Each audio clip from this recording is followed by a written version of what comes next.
They say time heals everything. But some things, time doesn't heal. It only uncovers. My wife, Eliza, passed away 4 months ago. Cancer. Quick. Quiet. Cruel. We were married for 11 beautiful years. And in all those years, I never not once doubted who she was. She was the calm to my storm. The softness I didn't know I needed. And when she left, she took a part of me with her. Until last week. When I opened that closet. And I found something that made me question everything. You know how people say they can't bring themselves to touch their loved one's belongings after they die? I get it now. For months, I couldn't walk into our bedroom without feeling like I was intruding. Her side of the bed still looked untouched. Her scent still lingered faintly in the air. But grief has a way of cornering you. Eventually, I knew I had to start packing things away. So I stood in front of her old white closet, my hands trembling. And I opened the door. Her clothes were still neatly arranged. Dresses, sweaters, scarves she never let me wash because they held memories. Tears blurred my vision as I folded each item. Every piece was a goodbye I wasn't ready for. Then, behind a row of dusty hardback books on the top shelf, I noticed something. A cream-colored envelope, aged and slightly bent at the corners. No name. No label. Just hidden. Curious, I pulled it out and opened it gently. There were 2 papers inside. The first one was a certificate. My stomach sank. It was a marriage certificate. Issued in Virginia. Dated 2009, 3 years before I even met Eliza. I read the bride's name twice. Eliza Mayfield. Same name. Same birthday. Same signature. But the groom? Jacob Lawrence. Not me. Not a typo. Someone else.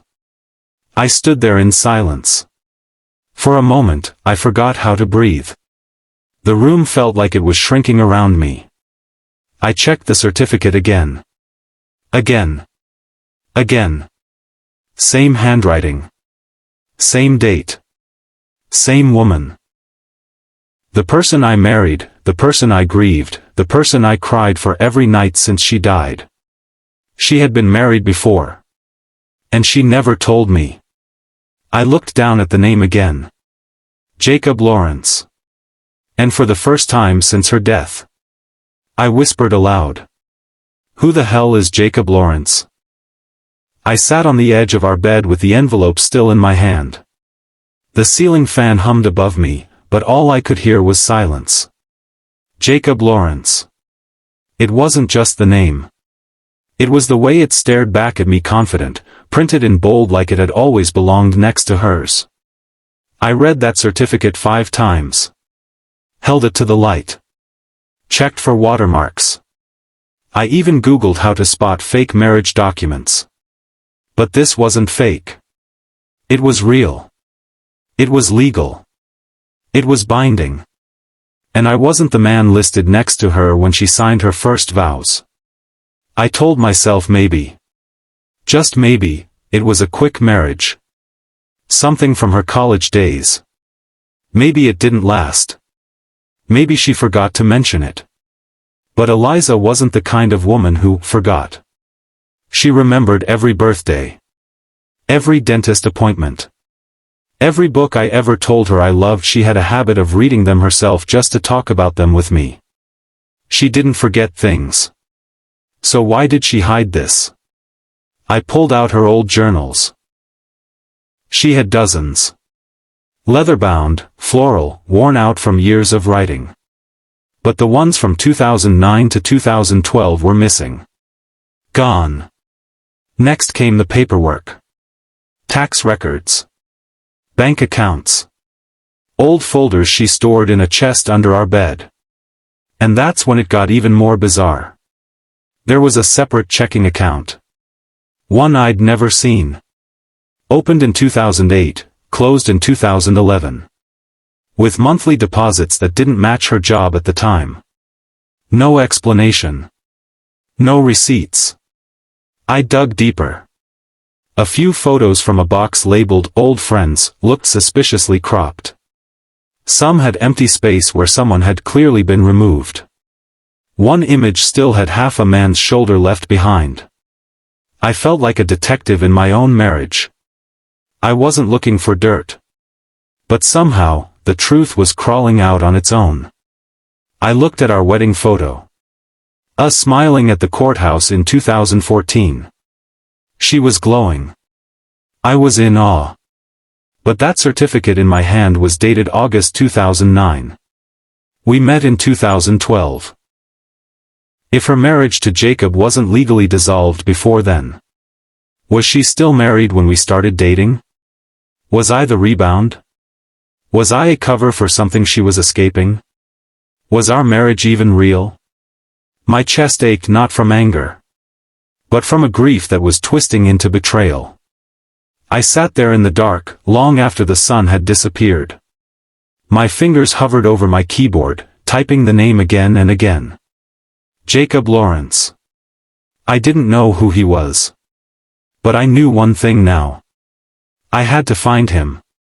Even if it destroyed the last good memory I had of her. Even if it meant learning that the woman I loved, mourned, and buried, had lived a life I was never part of. It took me 3 days to track him down. Jacob Lawrence.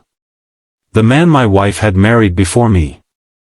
I searched through Facebook, LinkedIn, even some local court directories. Eventually, I found a work listing an architecture firm in Maryland. I emailed. No response. I called. Left a message. And then, a number I didn't recognize rang my phone. The voice on the other end was calm. Mature. He said, "You've been trying to reach Jacob?" I told him who I was. And who I had been married to. There was a long pause. Then, quietly. "When can we talk?" We met in a small cafe on the edge of town.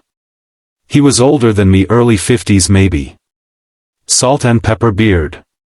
Warm, but weathered eyes. Not the kind of man you'd expect to be part of a mystery. But when he saw me, I could tell he already knew. Not everything but enough. We sat across from each other. Two strangers. Bound by the same woman. I handed him the marriage certificate. He didn't even flinch. Just nodded. "Yes," he said. "That's real." He told me they married young, too young. Early 20s. Met in college. Fell fast, married faster. He was the dreamer. She was the light. But even then, she carried shadows behind her smile. She was always looking over her shoulder, he said. Not like someone paranoid, more like someone hiding. They had been married for less than 2 years when she started pulling away. Silent evenings. Missed calls. Long walks she wouldn't talk about. Then one day, she packed a single bag and said, "I need to disappear." She kissed him on the cheek. Walked out the door. And never came back. No divorce. No goodbye. Just disappearance. He filed a missing persons report. The police didn't find anything. Eventually, the case was closed. He tried searching for her Facebook, high school friends, even old professors. Nothing. She had erased herself completely. He looked at me across the table and said something I'll never forget. "I used to think I did something wrong. That maybe I pushed her too hard, or wasn't enough. But the more I replayed it, the more I realized. She was already running. I just got caught in the crossfire." I asked him, did she ever mention abuse? A secret? Another man? A family problem? He shook his head. But then, he leaned in slowly and said, "I always suspected. There was something she was running from. And suddenly, I wasn't just a widower anymore. I was a man in the middle of a ghost story. Where my wife wasn't just lost to cancer. She had been lost long before I ever found her. When I got home that night, the house didn't feel like mine anymore.